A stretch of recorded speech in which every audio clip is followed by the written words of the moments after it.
but you used the word moral injury. And to many people, we don't know what that might be. Can you explain that, and also how that is affecting the unfortunate rising suicide rates? Certainly, Wayne. First of all, I go around a lot to give presentations, and the public is very aware of post-traumatic stress disorder, is very aware of traumatic brain injury, but very few people are aware of moral injury. And when it comes to our military, and by the way, this is not only applicable to our military, but also to our first responders, our police department, our police officers, our firefighters, our emergency medical technicians. But when I tell you, explain it to you, you'll get it in 30 seconds. It's so intuitive. From the time you're born until you're 18 years old, you develop a personal moral code, a sense of right or wrong. And that could come from your family, your religion, your friends, or community. Whatever that is, you develop a personal moral code. Then you join the military, and you learn a warrior code. That warrior code is superimposed on your personal moral code, and in fact, transforms it somewhat. Then you might have to participate in activities or operations that violate your personal moral code, such as killing. You don't have to be the actual person who pulls the trigger. You could be a witness, or you could be in a unit, for example, that follows another unit, and you see that innocent civilians have been killed, or you handle body parts. At that time, you sustain a moral injury. It's one of these so-called invisible wounds of war. It's not a physical wound. But in military operations, you're constantly moving from point A to point B to point C. You don't have time to stop and reflect on this stuff. So what do? You suppress it, and it becomes unresolved greed, or shame, or guilt. Then you come back to the States, and let's say you leave the military, or you're a National Guardsman or a reservist. You come back to Niles or Chicago or Glenview, to communities that don't understand military culture, the issues, or what you've been through, and then it bubbles up to the surface. Unless you have a strong coping mechanism for that, or a strong support group, bad things happen. Anger, despair, guilt, and suicide. And the suicide rate among veterans is epidemic. The Department of Veterans Affairs has said that reports that 22 veterans a day are committing suicide. That's almost 1 per hour. Now that's veterans, not including active duty. And on top of that, it's really higher than that. And the reason it's higher than that is the VA can only report based on the data that they get from the states. Not all the states are giving them the data. And secondly, unfortunately, some veterans are taking their lives in a manner in which it's not reported as a suicide. They'll drive their motorcycle or or car into a viaduct or a tree, and it's reported as a vehicular accident.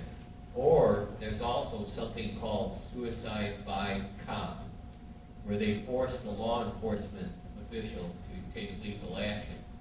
And 69% of those 22 per day that are committing suicide are older than 50 years old. It's not the younger ones from Iraq and Afghanistan that are the vast majority. It's really the Vietnam vets and the first Gulf War vets, and that was almost 25 years ago.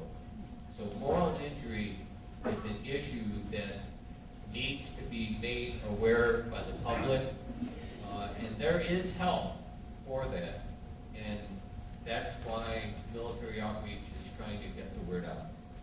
Thank you. When you spoke earlier about the moral injury and carrying that there is help. This is part of the help of which you spoke. Well, it is. The thing to remember about moral injury is like other conditions, the first step is the person has to recognize or admit that they have the condition. the next thing is to receive forgiveness. You see, when you have moral injury, you feel that you participated in things or done things that nobody can forgive you for. And so you feel that you're worthless. So it's important to get that sense of forgiveness. It could come from your spiritual connections, through sensitive therapists, through counseling of clergy. But another way, another thing then, once you receive that forgiveness, when you have moral injury, as I said, you feel worthless, and you need to rebuild your sense of self-worth. And one of the best ways to do that is by serving others. And the American Legion, VFW, what a lot of people forget or don't realize, unless you've been in an American Legion post or VFW post or any of the other organizations, they're called VSOs, Veterans Service Organizations. You know, the thing that draws us all together in the military is that we felt we were serving. We had a mission. We had a purpose. You know, if you give a veteran a mission, they'll drive that thing to the ground. And so if you can help others, and the veteran service organizations have so many great programs that help our communities, and they help other veterans also. So I would strongly encourage people that are veterans to join these organizations. It'll also give you another sense of belonging in a fraternity or group of men and women that have the same values and the same experiences. And those organizations can help not only our fellow veterans, but our communities. And that's what will bring back your sense of self-worth. Thank you. We had just had a battle. We had overrun a Viet Cong position. We had killed several enemy. And I had literally 3 dead Viet Cong bodies at my feet. Now, I'm the company commander. I've got 200 soldiers. I'm the professional. I'm the regular Army guy. I'm the lifer. And the time a unit is most vulnerable is right after a victory, because you have a tendency to let your guard down. I'm the guy in charge, so I know that.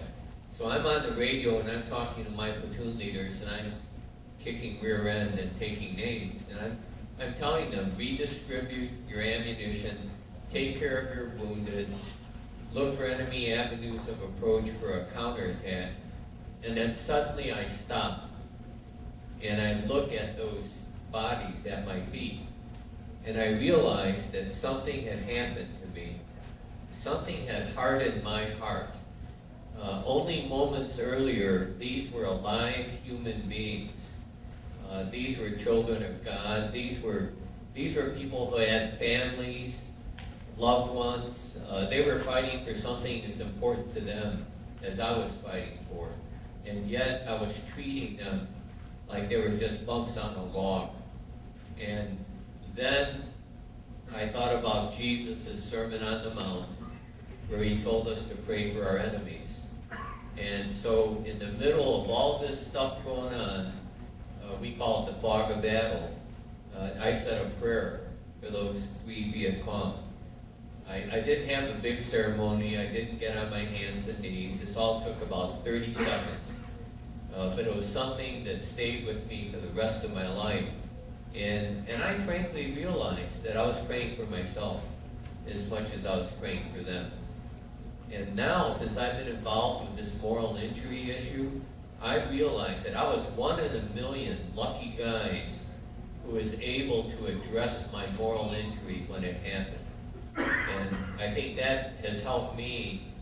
After I came back from Vietnam, I haven't had the flashbacks and nightmares that a lot of my peers have had. And I think that had a lot to do with it. Resources that are out there. The good news is military outreach is there. We can give them that information, and everything we do is free. We don't charge a penny. So my advertisement, go to HospiceOutreachUSA.org. Thank you. God bless America, land that I love. Stand beside her and guide her through the night with a light from above. Let me hear you. From the mountains to the prairies, to the oceans white with foam. God bless America, my home sweet home. God bless America, my home sweet home.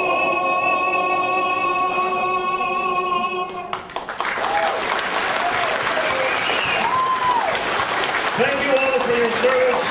Ladies, gentlemen, let's get some pizza.